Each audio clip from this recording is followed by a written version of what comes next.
இன்றே சப்ஸ்கிரைப் செய்து உங்கள் ஃபேவரட் ஷோகளை காணுங்கள். நடக்கிற பிரச்சனை எல்லாத்துக்கும் உங்க 2 பேரோட அவசர புத்தி தான் காரணம். இப்ப பாருங்க, வீடு கடன் எல்லா இடத்துலயும் நம்ம அவமானப்பட்டு தான் நிக்கிறோம். இல்ல தெரியாம தான் கேக்குறேன். அவன் தான் கூட்டிட்டு போய் உங்களை கல்யாணம் பண்ண சொன்னா உங்களுக்கு எங்க போச்சு புத்தி? நீங்க இப்படி ஒரு வேலை செய்வீங்கன்னு நான் சத்தியமா நினைச்சு கூட பாக்கல. அவ தப்பானவன்னு நிரூபிக்கிறதுக்கு உங்க 2 பேர்கிட்ட என்ன ஆதாரம் இருக்கு? நியாயமா நீங்க அதை தான் தேடி போயிருக்கணும். அதை விட்டுட்டு தப்பு பண்ணிட்டு இப்ப திரும்ப திரும்ப அந்த தப்ப நியாயப்படுத்துறீங்க.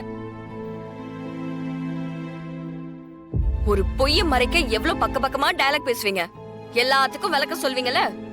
இப்ப என்ன சார் அமைதியா இருக்கீங்க?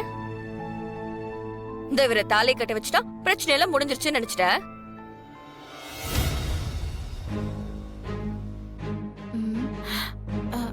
என்ன மச்சான்? அதத்தான் நானும் கேக்குறேன். என்ன? ஒன்னும் இல்ல, லேசா ஒரு தூறல் மேல வந்து விழுந்துச்சு. அதே மழை வருமா வராதான்னு பாத்துக்கிட்டு இருக்கேன். நீ நேத்து நைட்டு மாடியில இருந்து வந்தத நான் பார்த்தேன்.